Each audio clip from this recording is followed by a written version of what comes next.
Hello দর্শক বন্ধুরা, আমি কুকিং রেসিপিতে লতা আপনাদের সামনে নিয়ে এসেছি নতুন রেসিপি বেগুনি। প্রথমে দুটো আমি বেগুন নিয়ে নিয়েছি, এরপরে আমি বেগুন দুটোকে ধুয়ে নিয়েছি। আর দেখুন বন্ধুরা, আজকে আমি ছুরি না, আজকে আমি বটির সাহায্যে দুটো বেগুনকে কেটে নেব মিডিয়াম সাইজে। বেশি মোটাও না, বেশি পাতলাও না, মিডিয়াম সাইজে আমি কেটে নিচ্ছি বেগুনগুলোকে। দেখুন বন্ধুরা, এই রকম সাইজে আমি দুটো বেগুনকে কেটে নিয়েছি। এই রকম আমি কেটে নিয়েছি সব বেগুনকে। এরপরে আমি বেসন নিয়ে নিয়েছি একটা পাত্রের মধ্যে, লঙ্কা, তারপরে 1 চামচ খাবার সোডা। এরপরে আমি নিয়ে নিচ্ছি এর মধ্যে হলুদ গুঁড়ো,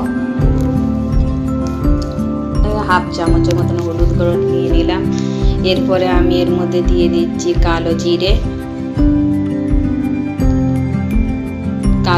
দেওয়ার পর এর মধ্যে আমি নিয়ে নিচ্ছি 1 চামচের মতো নুন। আপনাদের যেরকম বেসন থাকবে ওই রকম স্বাদ অনুসার আপনারা নুন নিয়ে নেবেন।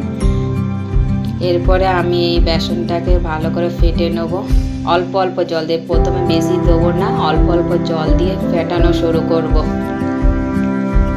এই রকম ভাবে, অল্প অল্প জল দিয়ে এইরকম করে বেসনটাকে আমি ফেটিয়ে নেব।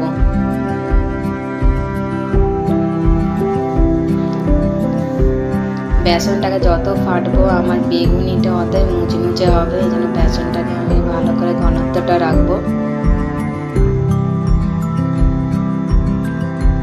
আরো অল্প জল দিয়ে দিচ্ছি সামান্য,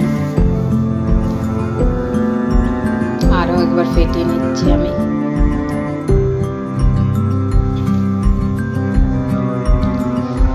আমার প্রায় ফেটানো হয়ে গেছে, এবার আমি রেখে দেবো।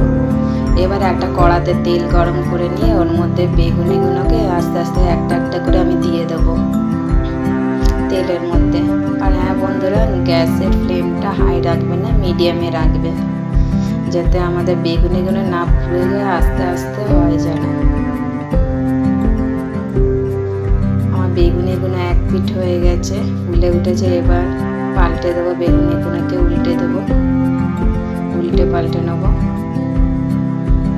দেখুন বন্ধুরা, আমার বেগুনি রেডি হয়ে গেছে। আপনাদের যদি এই ভিডিওটা ভালো লেগে থাকেন, আপনারা লাইক, কমেন্ট আর সাবস্ক্রাইব করবেন, যাতে আমি নতুন নতুন রেসিপি আপনাদের দেখাতে পারি। আর যদি আপনাদের এই ভিডিওটা ভালো লেগে থাকে, আপনারা ঘরে একবার ট্রাই করে দেখবেন। Thank you.